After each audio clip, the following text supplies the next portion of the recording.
Fourth chapter of R S Sharma, Geographical Setting.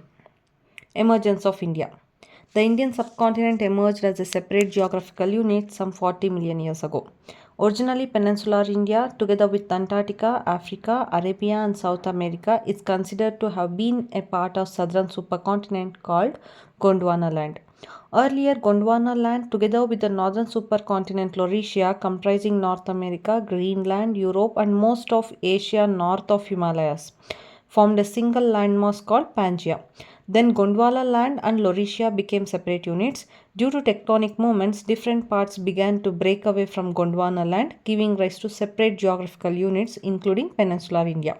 This process began around 225 million years ago, and 40 million years ago, India became a separate unit. India moved north to join Eurasian continent sometime between 58 and 37 million years ago. In comparison to earlier dates, India's Himalayan boundary is very young. The uplift of Himalayas took place in four phases. The last and the final uplift took place in Pleistocene epoch, that is in circa 2 million to 12,000 BC. The Himalayas played an important part in forming the Indo-Gangetic plains through its rivers, which brought down alluvial deposits in the Pleistocene epoch. The Indian subcontinent is as large in area as Europe without Russia, with a total area of 42 lakh 2,500 square kilometers. The subcontinent is divided into 5 countries: India, Bangladesh, Nepal, Bhutan, and Pakistan. India has nearly 100 million people. It comprises 28 states and 7 union territories, including the National Capital Territory of Delhi. Some of its states are larger than many European countries.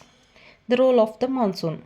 The Indian subcontinent is a well-defined geographical unit and is largely situated in the tropical zone.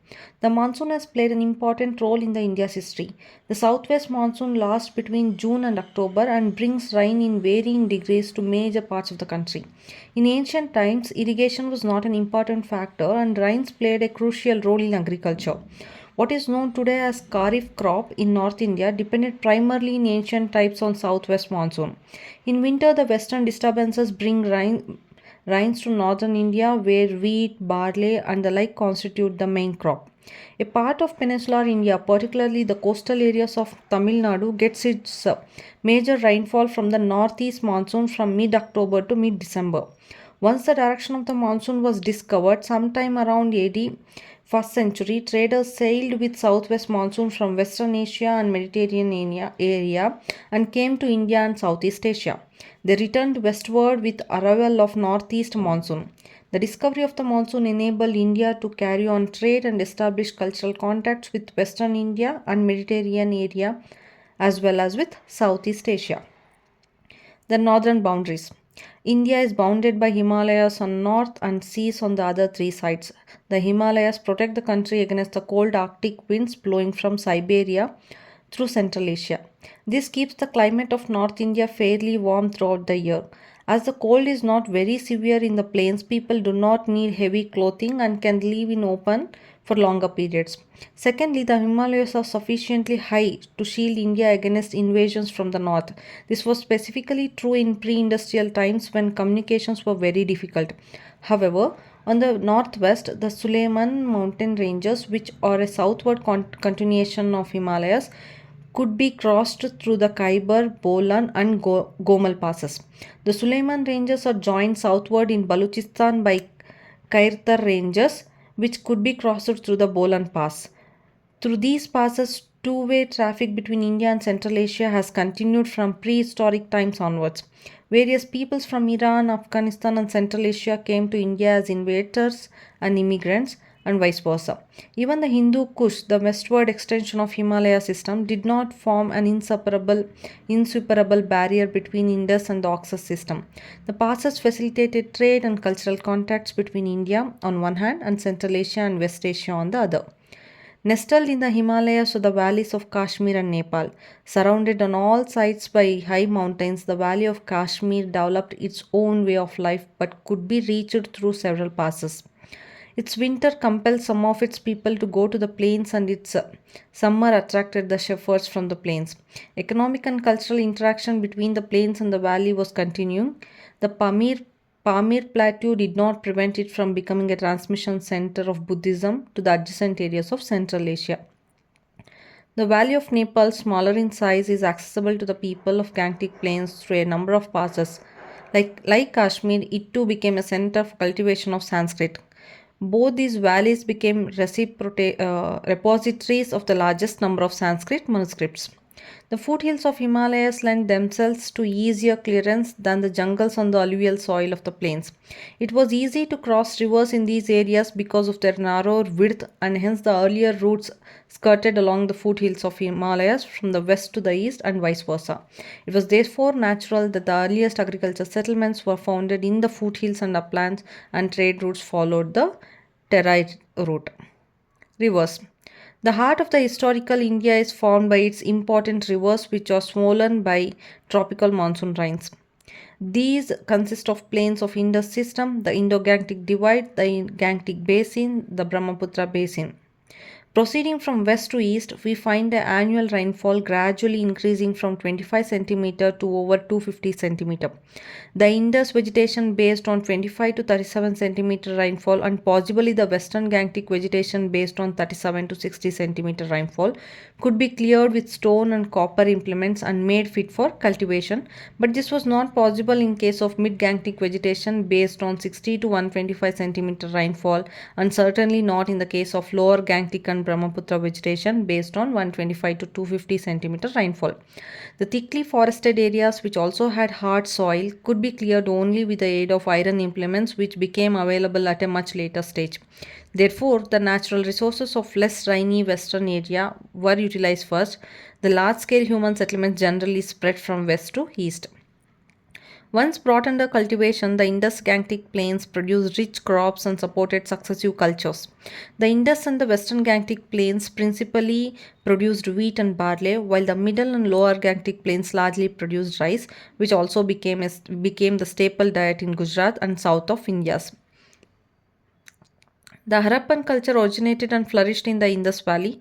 The Vedic culture originated in the northwest frontier province and the Punjab, and flourished in western Gangetic basin. The post-Vedic culture, mainly based on the use of iron, through in mid-Gangetic basin. The lower Gangetic valley and North Bengal really came into focus in the age of the Guptas, and finally the Brahmaputra valley covering Assam gained importance in early medieval times. Powerful rulers fought for the possession of these plains and valleys, and the Ganga Yamuna Doab in particular proved to be the most coveted and contested area. The rivers served as arteries of commerce and communications. In ancient times, it was difficult to build roads, and so men and material were moved by boat. The river routes therefore well served military and commercial transport. Evidently, the stone pillars built by Ashoka were transported to different parts of the country by boat.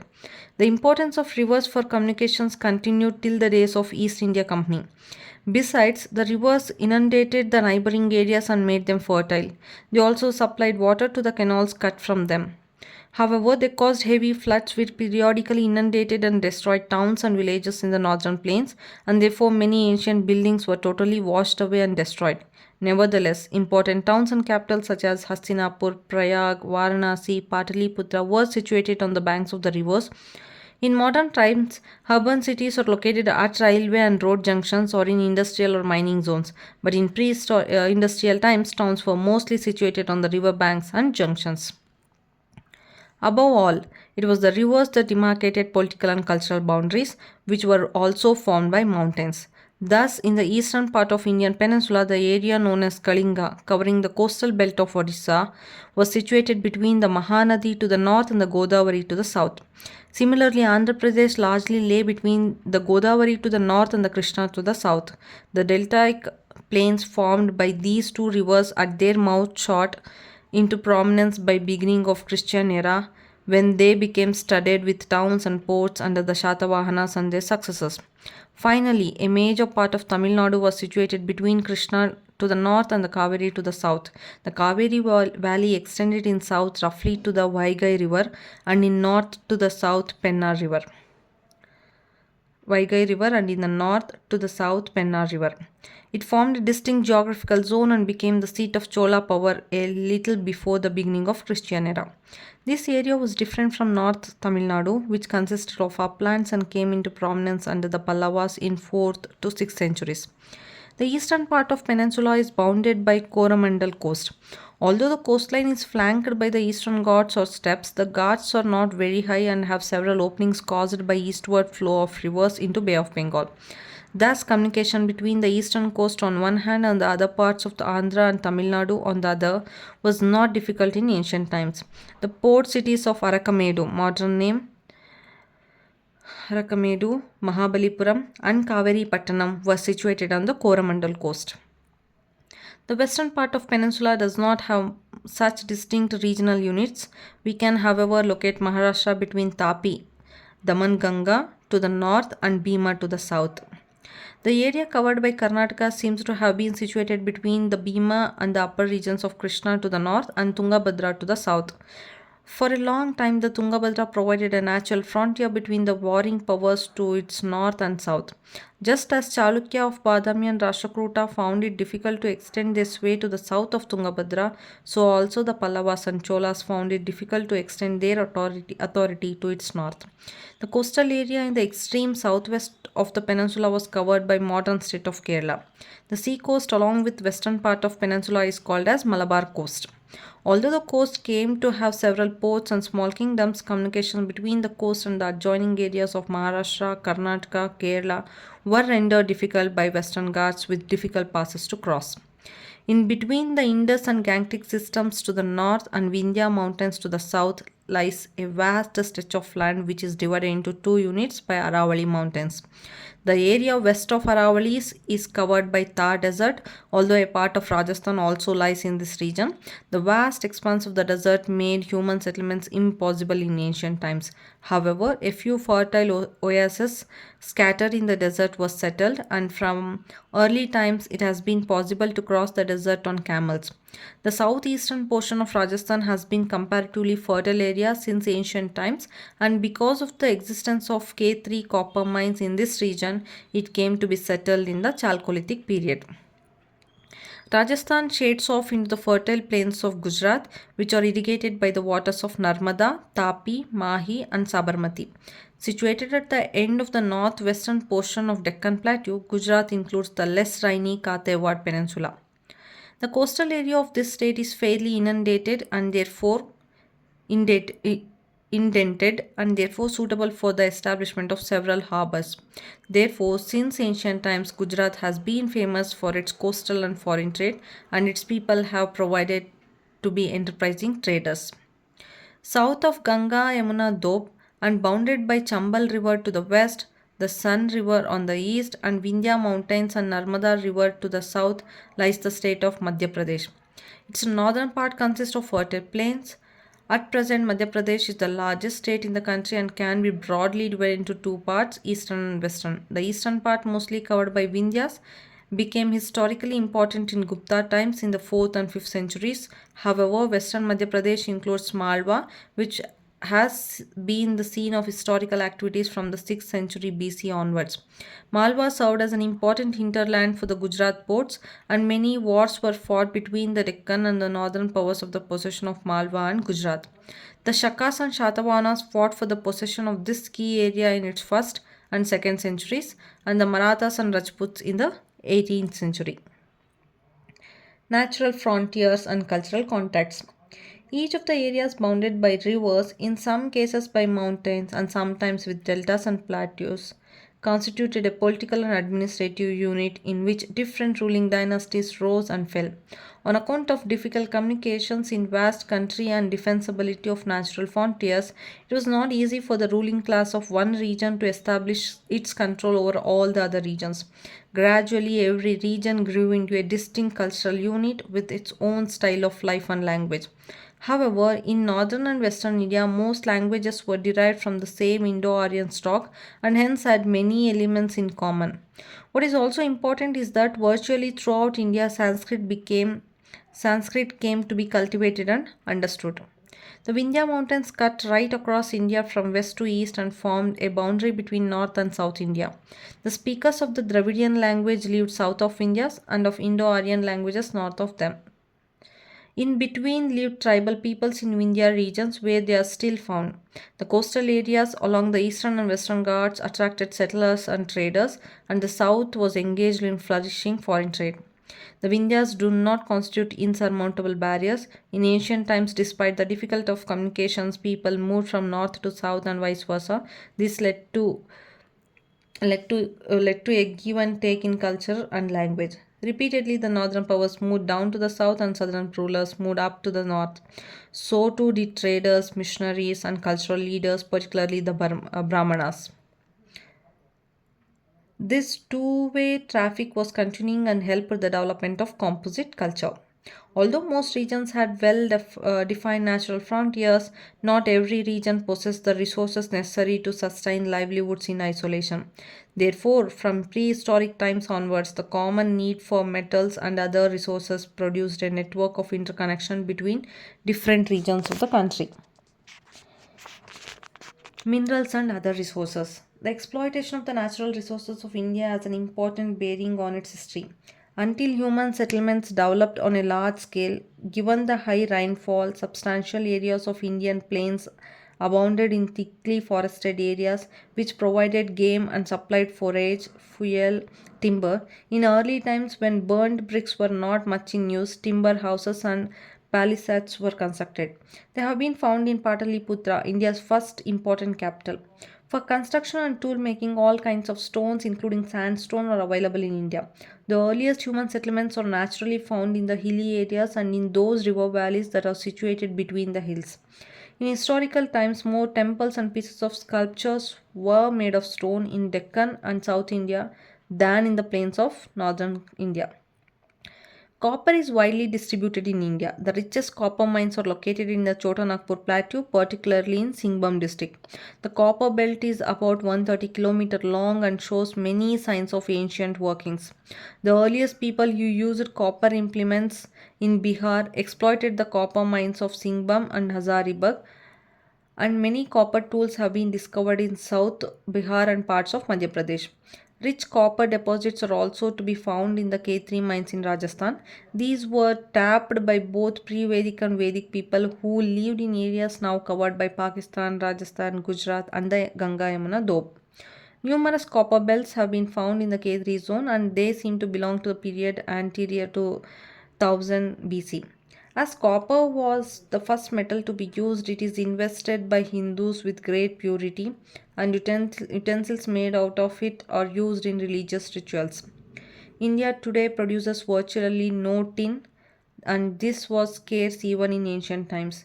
There is a reason to believe that it was found in Rajasthan, South Madhya Pradesh, and Bihar, but the deposits have been virtually exhausted.